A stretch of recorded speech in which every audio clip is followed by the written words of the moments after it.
Thank you everyone for joining us. We really appreciate having you here today. My name is Galen Hower, and I'm the outreach coordinator for Common Cause Rhode Island. Common Cause is one of the 60 plus organizations that make up the Rhode Island Complete Count Committee, which has been working since 2018 to ensure a complete and accurate count in the 2020 census for the state of Rhode Island. So we wanted to gather you all here today to talk about, on behalf of all the community leaders who are going to be speaking to you today, in reaction to the memorandum that was issued from President Trump yesterday. Now that memorandum was titled Excluding Illegal Aliens from the Apportionment Base Following the 2020 Census. The full text can be read on the White House website, but without getting too far down the rabbit hole into the technicalities, the gist of it has to do with how census data will be used to determine the number of representatives that each state should have in Congress. So the U.S. Constitution states that each state should be apportioned a certain number of representatives according to the whole number of persons that are counted through the census.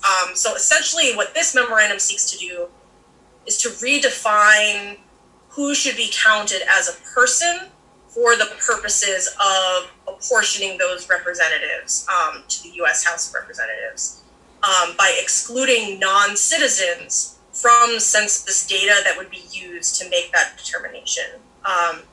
As organizations that have been working to ensure that we get as complete and accurate a count in the census as possible, our main concern is the effect that this new memo from President Trump will have on Rhode Island's undocumented communities who may have already felt hesitant about responding to the census because of the fear around whether or not their personal data would make them a target for immigration enforcement.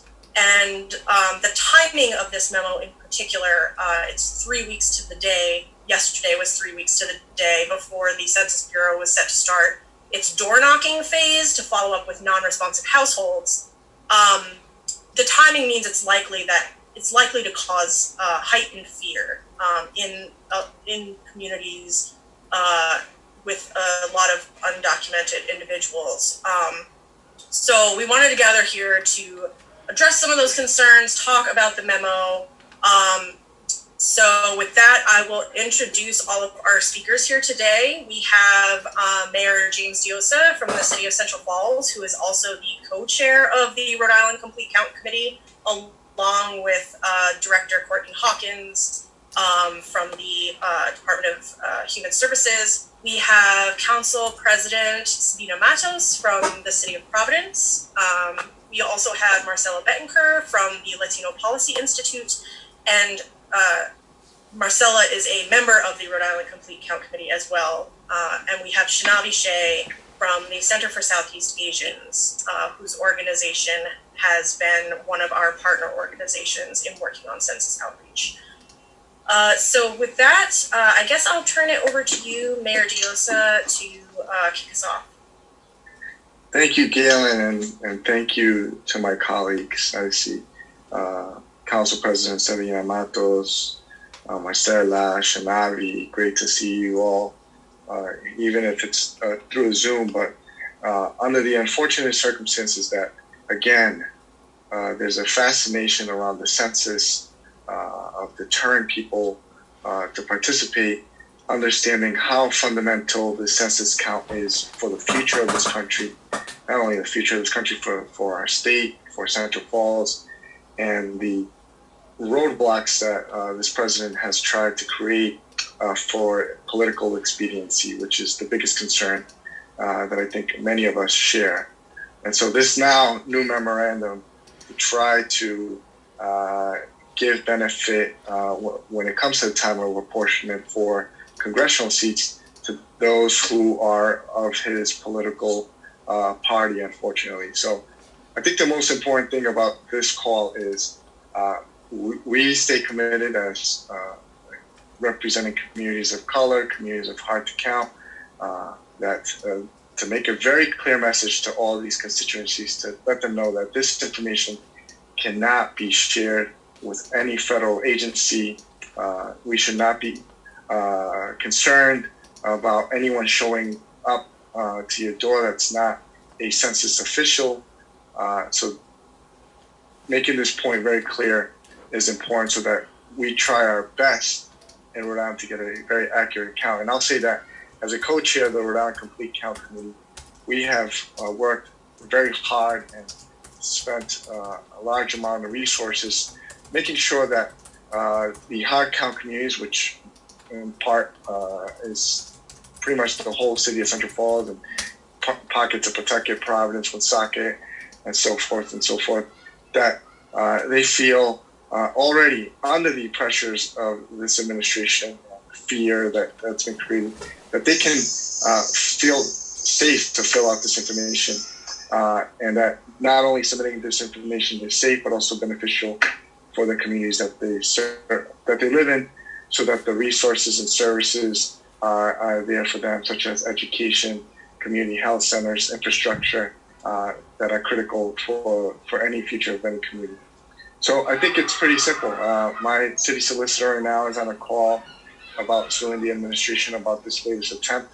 I know there are municipalities and states all over the country getting ready for another lawsuit. It's unfortunate that we have to go down this path again, but we will do everything in our capacity to ensure that that we're able to give this census count the most accurate count possible. And that's why we're all joined together today to denounce this memorandum, because yes, he is the president, but he doesn't have total power to make these types of decisions. And so we'll be looking to the courts and obviously our congressional leaders, who I assume are very supportive of this, for their support and making sure that this doesn't impact the apportionment piece, but also ensure that they hold the White House accountable, that this is not helpful for already a sensitive census count that's happening in many communities, not only in the state, but in this country. So we look forward to continue our hard work. The enumerators are going out to knock on doors 3 weeks from now. And as members of the Complete Count community, as members of different organizations, our work continues, and we're going to continue working really hard to ensure that the people feel safe, comfortable, confident, that this information will go nowhere other than for the purposes that it's for. So thank you, Galen. I'll turn it back to you. Thank you, Mayor Diossa, and thank you for putting that in context for us, mentioning that, this has been an ongoing issue that we've had to address in this census, following on the attempt by President Trump and his administration last year to actually include a citizenship question on the census questionnaire itself. I just want to make absolutely clear for everyone on the call that that was shot down by the U.S. Supreme Court, and so that there is no question about citizenship status on the census questionnaire. That's really important to drive home. The citizenship data that this memo talks about collecting would be created after the fact by cross-referencing data with administrative records that would be gained from other government agencies. I just wanted to make that distinction absolutely clear. So I want to turn next to Council President Matos to say a few words. Thank you, Galen. So we gather here today just in response to the most recent actions taken by the president trying to undermine the count and the constitutionality of our census that needs to happen every 10 years. So we are here just to remind everyone that the Constitution is very clear, and it says that the census needs to count everyone living in the United States, every immigrant, every child, every neighbor, every student, everyone, for the purpose of determining the congressional seats for our country. Let's also be clear that there will be economic implications of enormous proportion for our cities and also for our state If we allow the president's fear tactics to work, Trump is attempting to take away $16 billion of the resources that have been put into this census count, and leaving the states with inaccurate numbers that will deprive communities of federal assistance to recover from this pandemic that we're going through right now. We must protect our communities, the Constitution, and the census from this bizarre political manipulation, because that's exactly what he's doing, just political manipulation. Let's make sure that we all get all the resources and political power that we rightfully have earned and we deserve. A message to our community is this: don't allow fear to win. Don't allow confusion to win. Remember that the census questionnaires that we got just did not ask for the citizenship question, as it was already stated. So there's no way for them to determine who is a citizen and who is not. Más claro aún, en Spanish, más claro para un mensaje a nuestra comunidad de inmigrantes: no tengan miedo, no permitan que el miedo y la confusión ganen. Recuerden que el cuestionario que recibimos no les preguntaba cuál era su estatus migratorio. The administration has tried last year by asking to put in the citizenship question, and that didn't work. So right now, let's make sure that we continue to be strong in our message and to ensure that everyone in our communities get counted, because if not, those are resources that we're not going to have and that are going to be needed. Thank you. Thank you, Council President. That's such an important thing to remember when we talk about the census. We're talking about literally billions of dollars for our community over the next 10 years. So it's really important to be mindful of that. Okay, I would like to now turn over to Shinaba Shea, who is the director of the Center for Southeast Asians, to speak a little bit about your work in the community and what this memo means to you from that perspective. Oh, Shinaba, I think you're on mute. Thank you. Thank you, Galen, on behalf of our community and everyone here. Mayor Diossa, you've been a champion. President Council Matos and Marcelo, I wish to learn to be connected with you more. You are all my superhero. I cannot tell you the challenge that we face from week to week with this president and this administration. First, it was at the beginning of this pandemic, which is a crisis of its best. Directly pointed to community of Asian and Asian descent, and that caused so much havoc inside our community in and out. And later on, just a few weeks ago, signing and making another exclusion where university college students could not stay here if their classes is offered online. Create so much turmoil for our community consistently. And now in this few days, it's turning our community upside down, creating more fears with the census. You know, I was part of the City of Providence census count when they did the testing. So I was part of that committee. We have been committed at the Center for Southeast Asia to making sure that our community all count and all matter, because it's unconstitutional to not count all the residents in United States under the Section 2 of the 14th Amendment, that every person count. That's what it stated.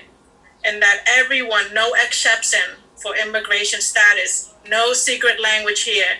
The Constitution knows what it said, what it's mean. So we knows we will pass this to our community, and we will not waive because of this stroke of a pen to making sure that fear is set in our community. We're going to make sure that our community count. We're going to go out there doing even more. I know that Rhode Island needs to do more. We're only at 60%. I'm committed even and empower our team and myself to do even more. Thank you. Thank you for all your leadership and commitment to the cause. Thank you so much, Shinabi. We've been honestly so blessed to have you and your team working with us as part of the Rhode Island Complete Count Committee in our efforts to get out the count. We have so many communities here in Rhode Island, and many of them are communities that have been traditionally underrepresented on the census, going back, decades, if not centuries. And that's why I think it's especially important that we talk about this, because this is the census, since its inception, has been used as a means of determining who gets that political power and who gets representation. And so thank you, Shinabi, for sharing your perspective on that. And finally, but certainly not least, I'd like to ask Marcelo Bettencourt to speak. She is the director of the Latino Policy Institute at Roger Williams University and also a member of our Complete Count Committee. Good afternoon. Thank you, Galen. So like Galen mentioned, I am the director of the Latino Policy Institute, but I'm also the really proud daughter of immigrants. I'd like to echo the sentiments of everyone who spoke before me and highlight the unconstitutionality as well as the fear tactics of the Trump administration. With this decision, we are actually really we're making it really difficult for our communities to put the trust that just a year ago in July, we stood together and reassured them that there would not be a citizenship question and that they would be safe. And so once again, 12 months later, we have to again stand here and reassure them that it is safe, that they should be part of the census because of how important they are to our communities. In fact, in Rhode Island, we have about 29,000 undocumented immigrants. Across the country, we have over 10.7 million or so. So while those 29,000 individuals may choose to not fill out the census, that not only can, but it will deeply harm our state, not only financially, but also through other types of resources for the next decades to come. It also speaks volume as to how we appreciate and really trust our communities. We have to keep in mind as well that undocumented individuals may live in something that we call mixed status families. So by instilling fear in undocumented individuals, we may actually also be preventing individuals who are legal residents or even citizens from filling it out as well if they live in a household with undocumented individuals. And that, again, that will create an even bigger hurdle for our state. I love our state, but it's going to create a huge hurdle for larger states. And so I am really proud of being part of this today, but and I'm excited of what's ahead. Thank you. Thank you so much, Marcella. And I just want to add really briefly onto what you were saying about the fact that it is safe for people to give their personal information in their responses to the census. Personally identifiable information is protected under the federal law that's called Title 13, which basically says that the Census Bureau can't share anyone's personal information with anyone or even any other government agency, including law enforcement or immigration enforcement. And that doesn't change with this memo. That's really important to make clear. This memo is talking about the data that would be released at an aggregate level that would share data about citizenship status in a certain geographic area, but would not speak to how many undocumented people live on a certain street or in a certain household, for example. So that kind of information cannot and will not be shared with immigration enforcement. Mayor Diossa, I think you wanted to make a couple of other remarks for us before we turn it over to questions. Just a quick comment that our city solicitor just informed me, Matt Jersey, that we should expect the lawsuit to come from the state of Rhode Island, Providence, and the city of Central Falls. Sure. Someone has comments. Great, that's super important to know. So that's the state itself, the city of Central Falls, and the city of Providence will be filing a lawsuit against this memorandum. Well, if there aren't any questions, I guess I would just like to reiterate once again that the constitutionality of this memo is definitely going to be challenged in the courts. But our takeaway that we hope that you're bringing away from this call today is that regardless of the ultimate impact that this memo may or may not have, we really want our communities to know that they should still be counted in the census, that although this memo is an attempt by President Trump to target the political power, the long-term political power of communities of color and immigrant communities, it is not, to the best of our knowledge, an attempt to gather information for the purposes of law enforcement or immigration enforcement, and that their data is absolutely protected when they do respond to the census. The Census Bureau is set to start knocking on doors of households that haven't yet responded to the census starting on August 11th. So that's just under 3 weeks from today. And folks should know that it's safe to answer the door and that they will be wearing a badge to identify themselves, and they will not ask any questions about citizenship data when they do come to the door.